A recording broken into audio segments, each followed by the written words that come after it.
Bismillahirrahmanirrahim.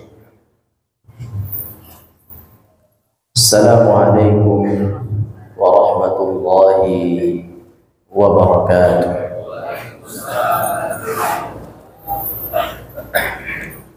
Alhamdulillahi rabbil alamin.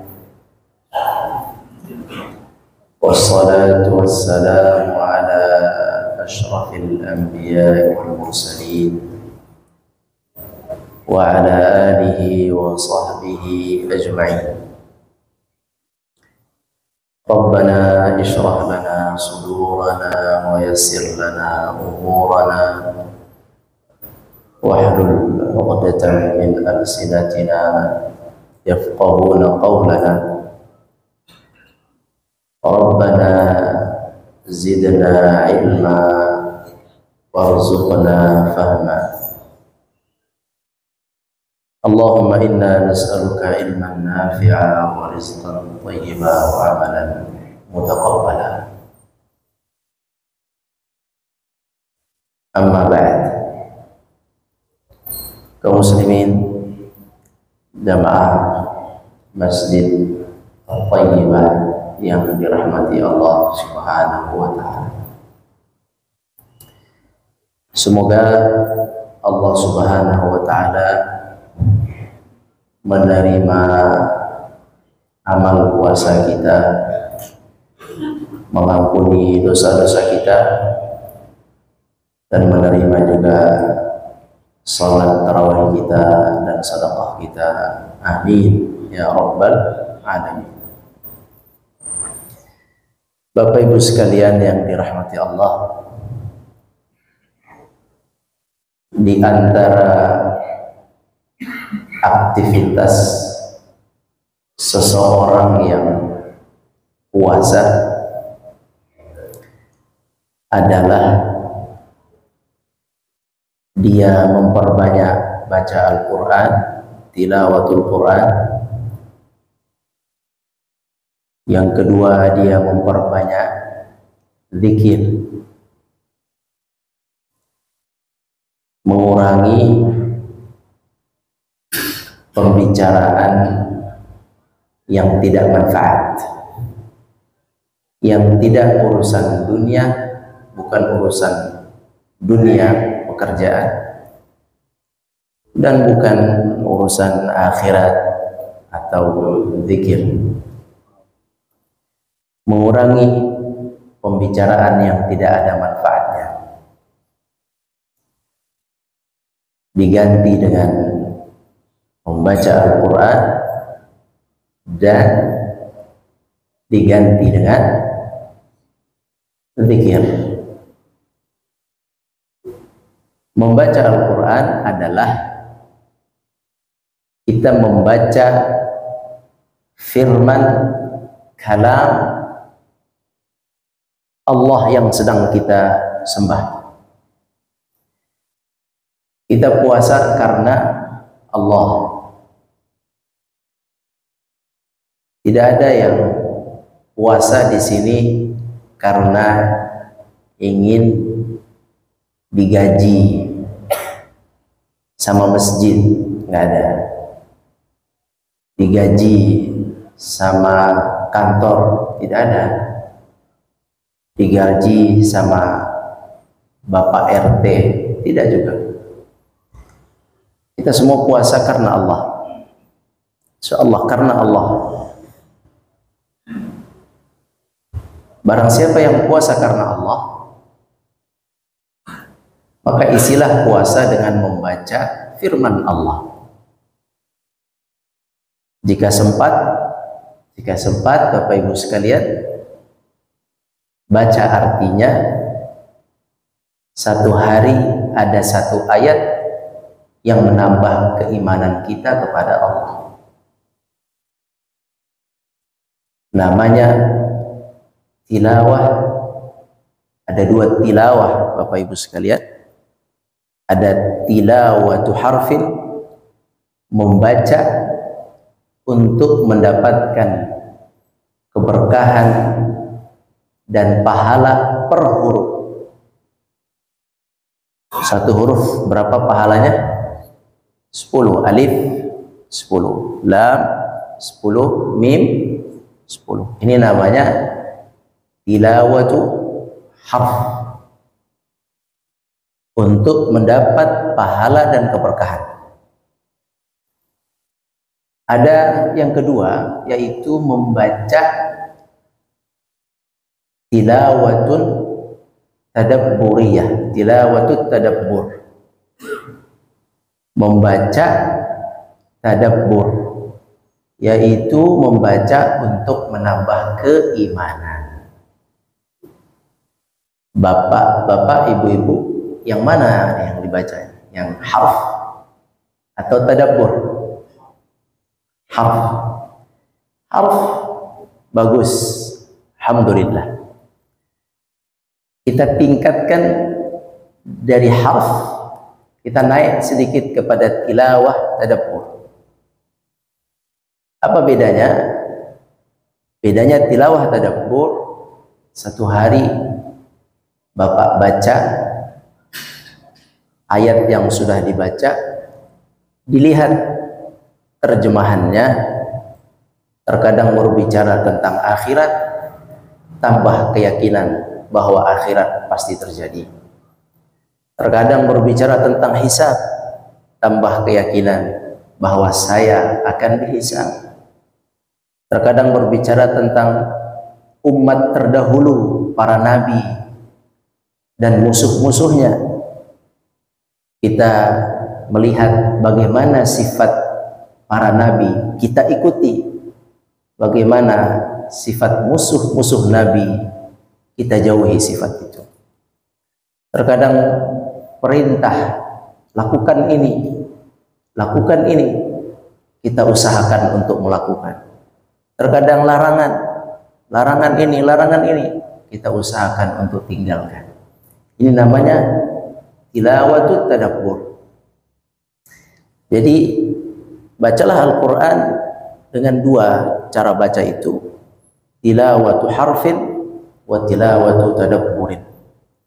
Membaca dengan harf dan membaca juga dengan tadabbur. Itu amalan orang yang berpuasa. Tilawah harf dan tilawah tadabbur. Amalan yang kedua orang yang berpuasa adalah di siang hari khususnya adalah berzikir tadi. Apa arti zikir? Apa arti zikir, Bapak Ibu sekalian? Mengingat. Zikir, mengingat. Mengingat siapa?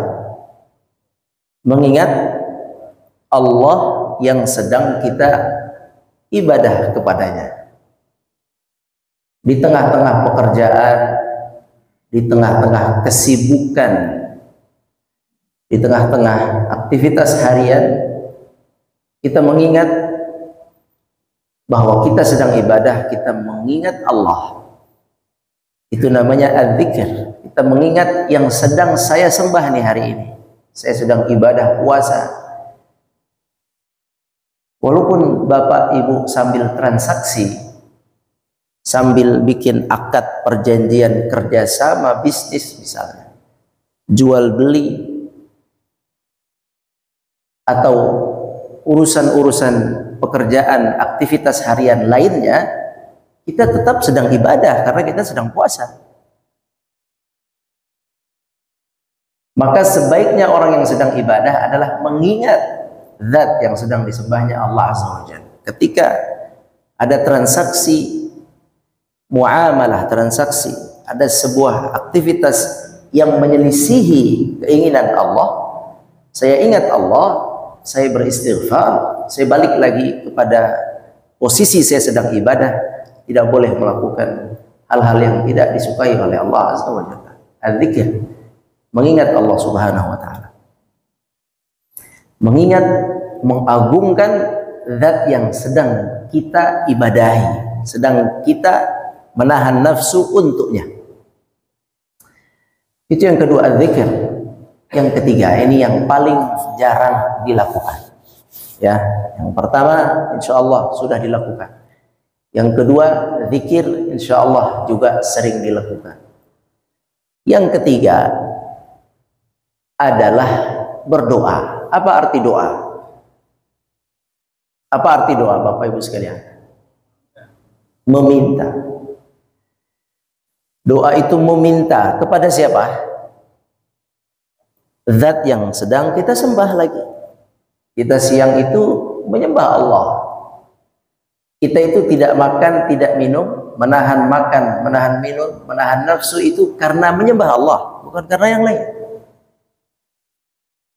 Maka kita meminta kepada yang kita sembah, Allah Azza wa Jalla. Disebut dengan doa. Definisi doa dalam definisi yang lain, doa adalah ar-raghbatu fi ma 'indallah. Doa itu kita menginginkan sesuatu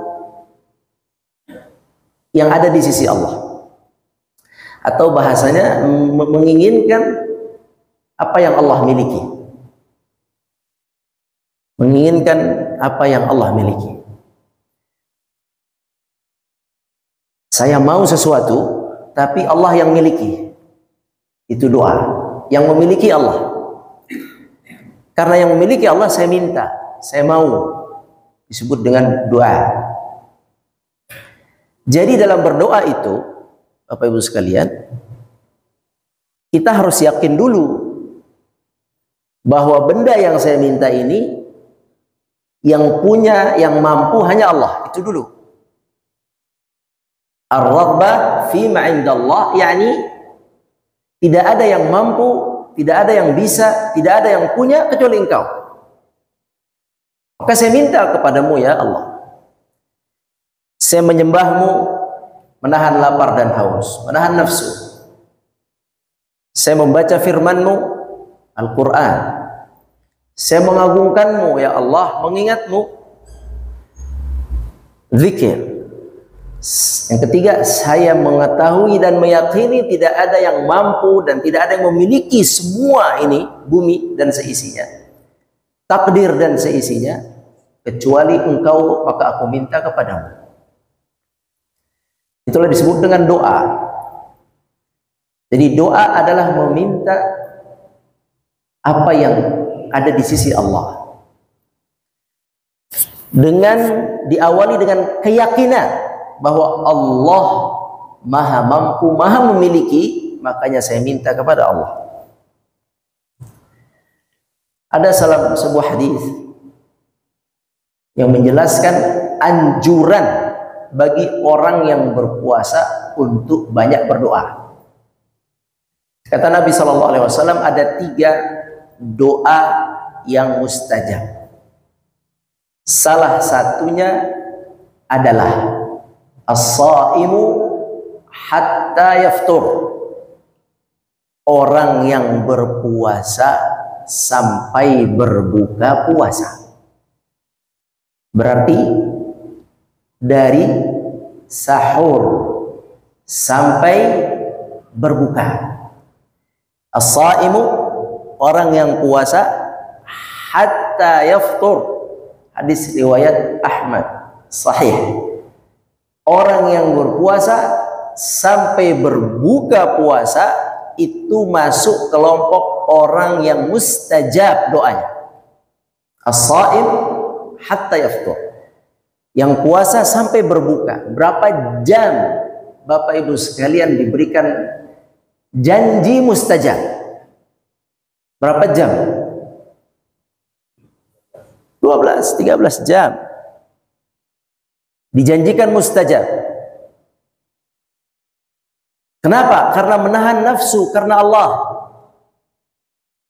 Karena menahan makan karena Allah. Dia tidak minum karena Allah. Dia sedang menyembah Allah. Orang yang sedang menyembah Allah dalam salat, dalam tawaf, dalam sa'i, itu diberikan peluang mustajab lebih daripada orang yang tidak sedang menyembah Allah. Makanya hadis ini menjelaskan as-saimu, orang yang berpuasa yang menahan diri, menahan nafsu, apalagi kalau puasanya berkualitas, tilawahnya bagus, zikirnya bagus, makin dia jaga nilai puasanya, makin mustajab doanya, makin dekat kepada ijabatul da'wah, makin dekat kepada dikabulkannya doa. Maka dianjurkan sekali bagi orang yang berpuasa itu, anjurannya 2 kali lipat, dianjurkan berdoa. Selain dia bertilawah, harf tilawah tadabbur, atau dia zikir, yang ketiga dia dianjurkan sekali untuk berdoa. Apalagi di bulan Ramadan, tambahan lagi, anjuran lagi Ramadan untuk berdoa. Karena bulan Ramadan, Bapak Ibu sekalian dirahmati Allah, itu pintu langit dibuka.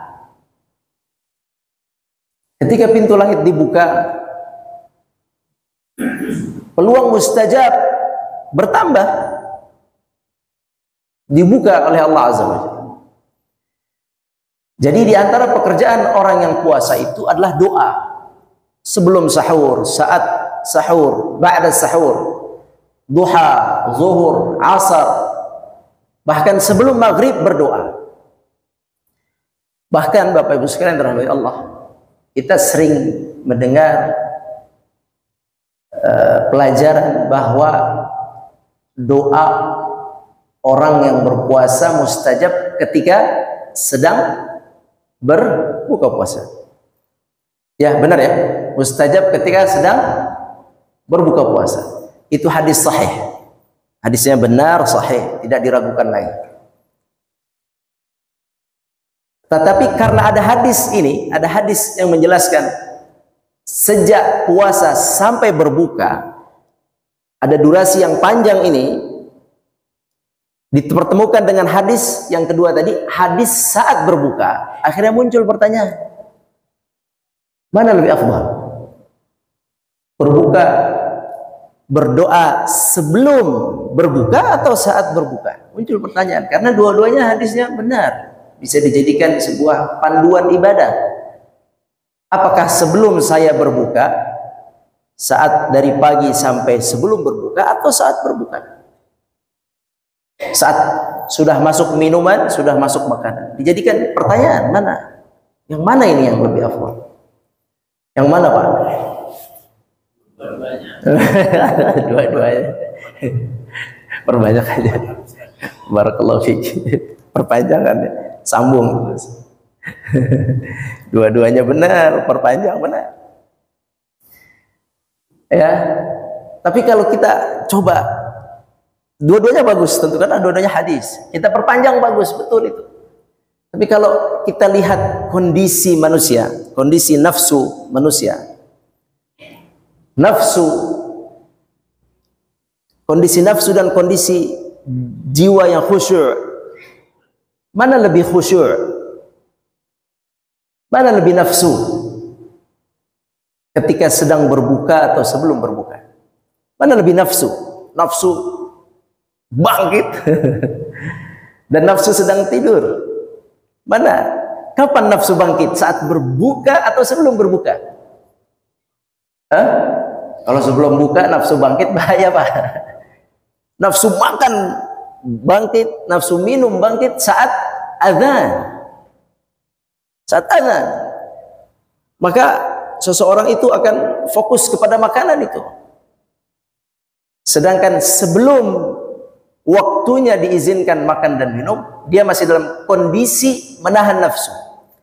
Dia masih lebih khusyuk di situ. Dia masih khusyuk.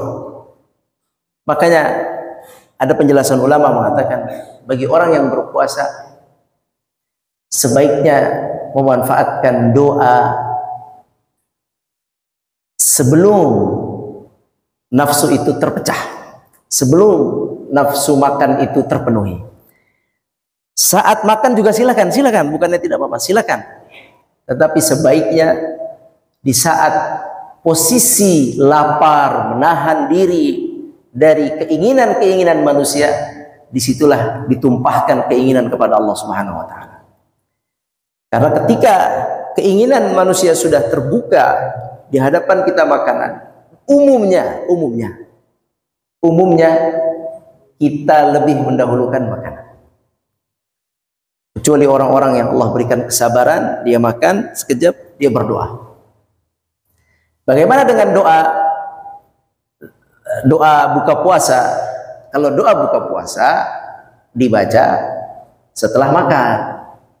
Dhahaba dhammu itu, Allahumma laka sumtu itu, ya, atau dhahaba dhama'u wabtallatil uruq, itu setelah makan. Tapi yang dimaksud adalah doa meminta kepada Allah permintaan yang ingin kita minta. Jadi kaum muslimin rahmati Allah, bagi seorang yang berpuasa ada anjuran khusus meminta, berdoa. Ada anjuran khusus meminta dan dijanjikan mustajab tadi. Dijanjikan oleh Allah Azza wa Jalla, oleh Nabi SAW mustajab. Dari pagi sampai menjelang buka puasa, sampai buka puasa. Manfaatkan itu. Manfaatkan sebaik-baiknya kesempatan itu. Dan ada hadis lagi, kata Nabi SAW, man lam yas'alillah yaghdab alaih. Orang yang tidak meminta kepada Allah, Allah murka kepadanya. Nah, jadi yang mengandalkan kemampuannya, mengandalkan saya bisa dengan ilmu saya bisa dengan keterampilan saya bisa dengan keahlian saya bisa. Tidak berdoa, gampang nanti urusan saya, mudah nanti urusan saya. Ini orang yang sering seperti ini. Tidak banyak berdoa meminta kepada Allah bantuan. Ini hati-hati, semakin sedikit manusia meminta kepada Allah, bahkan semakin dia tidak minta, yaghdab alaih, Allah murka kepada orang yang tidak meminta kepadanya. Jadi kita perlu minta. Dan dalam hadis lain Nabi mengatakan, Nabi menyampaikan hadis qudsi, ana inda dhanni abdi bi wa ana ma'ahu idza da'ani. Kata Allah, hadis qudsi, kata Allah, aku tergantung prasangka hambaku. Dia berprasangka apa kepadaku? Berprasangka baik atau buruk? Yakin atau tidak? Menganggap aku bisa menyembuhkan atau tidak? Menganggap aku bisa memberi atau tidak? Menganggap aku punya kekayaan atau tidak? Tergantung prasangka kita. Terus kata Nabi, melanjutkan hadis qudsi itu, wa ana ma'ahu idza da'ani, dan saya bersamanya jika dia meminta kepadaku. Kata Allah, aku, yakni Allah, bersamanya jika dia meminta kepadaku. Kalau kita bandingkan hadis yang tadi, yang pertama, Allah murka bagi yang tidak minta. Hadis yang ini, Allah membersamai orang yang meminta. Maka Bapak Ibu sekalian, mintalah sebanyak-banyaknya. Kata Nabi lagi SAW, idza da'a ahadukum falyazimir raghbah. Kalau kalian minta, mintalah yang besar, yang kuat, yang kuat mintanya. Falyazimir raghbah, fa innahu la yata'adhamu 'ala Allahi syai'. Tidak ada yang besar, tidak ada yang berat bagi Allah Azza wa Jalla. Minta yang berat. Tidak ada yang berat bagi Allah Azza wa Jalla. Dan yang ketiga ini, yang terakhir ini, penyakit terakhir ini, tutup dari penyakit ini. Kata Nabi SAW, idza da'a ahadukum fala ya'jal. Kalau kalian berdoa, jangan meminta diijabah cepat-cepat. Jangan minta diijabah cepat-cepat. Ini larangan atau bukan, Pak? Jangan, larangan atau bukan? Larangan. Jangan minta cepat-cepat. Dan jangan mengatakan wala taqul da'autu rabbi wa lam yujibni, atau da'autu rabbi wa lam yastajib.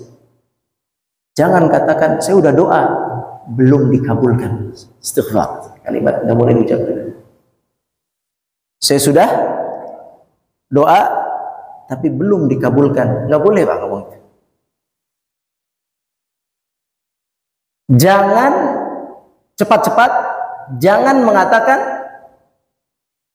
saya udah doa belum dikabulkan. Nggak boleh.